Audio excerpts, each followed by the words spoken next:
فرش التراب يضمني. دو سوالات ہیں آپ سے. ایک تو یہ کہ تمام فرقے اور جو گروہ ہیں اسلام کے اندر، جو ہمارا اسلام ہے اس کے اندر جتنے بھی گروہ ہیں، اہل حدیث ہو گئے، دیوبندی یا جو بھی ہوتے ہیں، حنفی اور مالکی، جتنے بھی ہیں، ان کی تعلیمات اور ماخذ جو ہے وہ ایک ہی ہے، قرآن اور حدیث سے یہ اخذ کرتے ہیں. اختلاف یہ کہاں پہ کرتے ہیں؟ پھر اختلافی نقطہ جس کی وجہ سے یہ ایک دوسرے کے سے بہت دور ہو گئے ہیں، وہ پوائنٹس کیا ہیں؟ اور سوال میرا دوسرا یہ ہے کہ اسلامی فتوحات جو ہیں کیا وہ جہاد کا حصہ ہوتی ہیں؟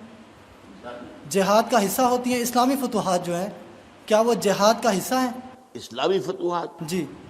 پہلی بات تو یہ ہے کہ یہ جو آپ نے گروہ گنوائے ہیں یہ مسلک ہیں، حنفی، مالکی، شافعی، حنبلی، سلفی. اصل خرابی ان میں جو تلخی ہے اور ایک دوسرے کو برداشت نہ کرنا، ایک دوسرے کو لیے تکفیر کے فتوے دینا، یہ خرابی ہے.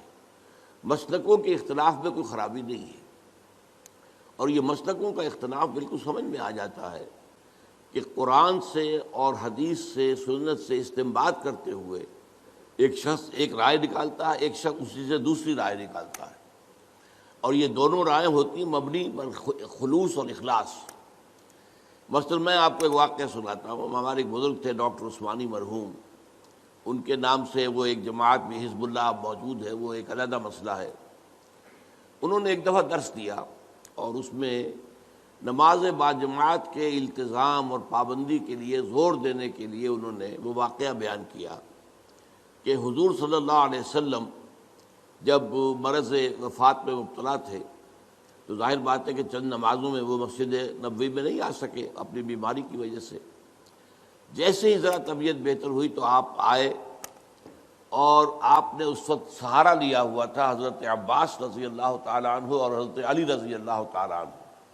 ان دونوں کے سہارے سے آپ مسجد کے اندر آئے تو حضرت ابو بکر نماز پڑھا رہے تھے، وہ پیچھے ہٹنے لگے کہ حضور آ گئے تو وہ آپ نماز پڑھائیں گے. تو آپ نے اشارت سے کہا نہیں تم نماز پڑھاؤ، اور آپ بیٹھ گئے حضرت ابو بکر کے پاس. بہرحال باقی واقعہ میں بیان نہیں کر رہا. اس سے انہوں نے استنباط کیا کہ دیکھیے نماز با جماعت کی اہمیت یہ ہے کہ حضور اس حال میں بھی، جبکہ آپ چل بھی نہیں سکتے، بمشکل 2 افراد کا سہارا لے کر آ رہے ہیں، پھر بھی آپ نماز با جماعت میں شریک ہوئے. میں نے ان سے بعد میں عرض کیا کہ ڈاکٹر صاحب میں اس حدیث سے ایک اور نتیجہ نکالتا ہوں، اور وہ کیا ہے کہ نماز با جماعت سے صرف مریض ہی مستثنیٰ نہیں ہے، اس کے تیماردار بھی مستثنیٰ ہیں. حضرت عباس اور حضرت علی جو ہے وہ گھر کے اندر موجود تھے، مسجد میں تو نہیں آئے، وہ بیمار نہیں تھے، لیکن چونکہ وہ بھی حضور کے تیماردار تھے، حضور کی دیکھ بھال کر رہے تھے، تو گویا کہ ان کے لیے بھی اس وقت نماز با جماعت میں شریک ہونا لازم نہیں تھا. اب دیکھیے واقعہ ایک ہی ہے، اس سے ایک نتیجہ یہ نکل رہا، ایک نتیجہ یہ نکل رہا ہے. اس میں خلوص کی بنا پر لوگوں نے اختلاف کیا، اور اختلاف کی وجہ سے کوئی مسلک وجود میں آ گئے. یا ایک اور مثال میں آپ کو دیتا ہوں. حضور کی ایک حدیث ہے صلی اللہ علیہ وسلم کہ جب بھی مسجد میں جاؤ تو 2 رکعت جو ہے تحیۃ المسجد پڑھے بغیر مت بیٹھو، یہ مسجد کا حق ہے. آپ مسجد میں گئے ہیں 2 رکعت پڑھیے. ایک طرف تو یہ حدیث ہے، ایک طرف یہ حدیث ہے کہ سورج کے نکلنے کے وقت جب تک سورج پوری طرح نکل نہ چکے کوئی سجدہ نہیں ہو سکتا. فجر کے بعد فجر کی نماز کے بعد سے لے کر سورج کے پوری طرح طلوع ہونے تک کوئی سجدہ جائز نہیں. اسی طرح عصر کی نماز کے بعد سے اور سورج کے غروب ہو جانے تک پوری طرح کوئی سجدہ جائز نہیں. اب کیا کریں؟ اب اگر ایک شخص عصر کے بعد مسجد میں آیا ہے، اب مسجد میں مغرب کی نماز میں ابھی 10 منٹ ہے، 15 منٹ ہے، کیا کرے؟ وہ کون سی حدیث پر عمل کرے؟ پہلی حدیث پر عمل کرے یا دوسری پر کرے؟ پہلی حدیث پر عمل کرتا ہے تو گویا کہ وہ ممنوع اوقات میں سجدہ کر رہا ہے. دوسری پر عمل کرتا ہے تو جو پہلی حدیث ہے اس پر عمل رہ گیا. اب اس میں لوگوں نے اصول بنایا ہے کہ جہاں کسی چیز سے روکا جائے وہ زیادہ قوی ہے بنسبت اس کے جس میں حکم دیا جائے. تو روکا جانے والا معاملہ یہ ہے کہ نماز مت پڑھو فجر کے بعد سے سورج کے پوری طرح طلوع ہو جانے تک، اور عصر کے بعد سے سورج کے پوری طرح غروب ہو جانے تک. اب اس میں اختلاف ہے. تو اختلافات جو ہیں وہ قطعاً کوئی غیر فطری بات نہیں ہے. ایک اور واقعہ ہوا حضور کے زمانے میں جب یہ جو غزوہ احزاب ہوا ہے تو جب جو کفار جو تھے جو باہر سے آئے تھے اور گھیرا ڈالے پڑے ہوئے تھے چلے گئے، تو اب حضور صلی اللہ علیہ وسلم اپنے ہتھیار اتار رہے تھے.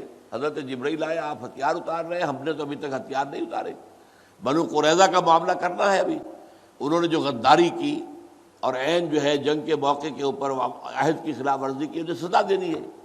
اور چلیے حضور نے سب کو حکم دے دیا، اب کوئی مسلمان عصر کی نماز غالباً تھی نہ پڑھے جب تک کہ بنو قریظہ میں نہ پہنچ جائے، یعنی جلد از جلد بنو قریظہ کے علاقے میں پہنچ جائے. اب کچھ حضرات کا معاملہ ایسا ہوا کہ وہ ابھی راستے میں تھے، انہوں نے محسوس کیا کہ نماز جو ہے عصر کا، وہ تو اب عصر جو ہے وہ ہماری قضا ہو جائے گی، اب نکل رہا ہے، اب ہم وہاں پہنچ نہیں، ابھی تو کیا کریں. کچھ نے کہا کہ نہیں صاحب کچھ بھی ہو، نماز قضا ہو یا نہ ہو.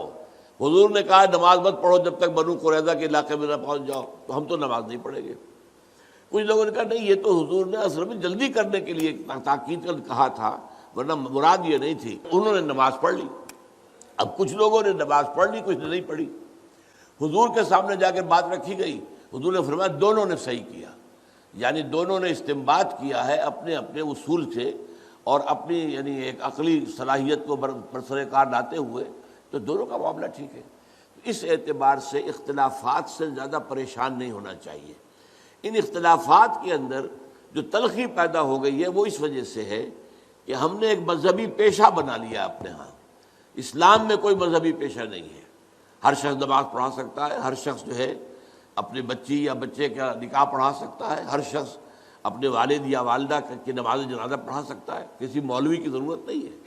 لیکن ہم چونکہ پڑھتے نہیں، دین ہم نے سیکھا نہیں، ہم نے دنیاوی علوم حاصل کیے ہیں، تو ہم نے ایک پیشہ بنا لیا. وہ پیشہ جو ہے، اور پیشے کے اندر ظاہر بات ہے کہ پھر آپ کو معلوم ہے کہ وہ تلخیاں پیدا ہو جاتی ہیں، جس کو آپ کہتے ہیں پروفیشنل جیلسیز.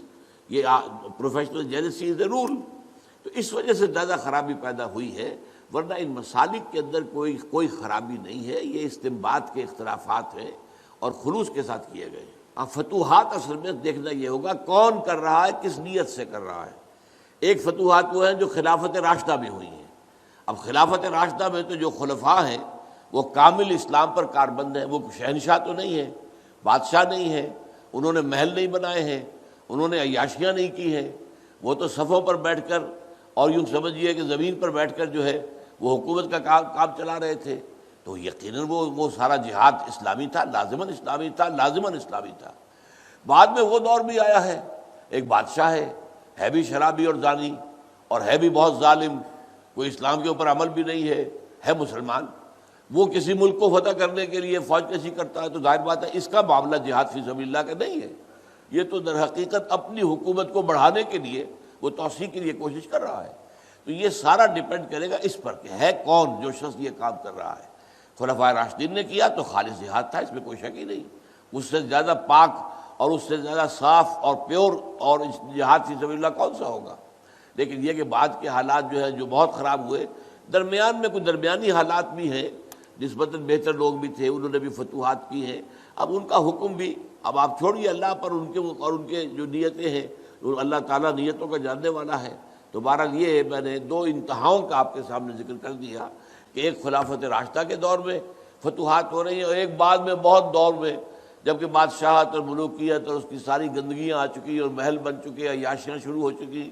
ایک اس زمانے میں ہو رہا ہے، تو ان دونوں کا حکم مختلف ہوگا. هي الحلقات تحفظني بآيات من القرآن، هي الحلقات تملأني بحب المصطفى العدنان.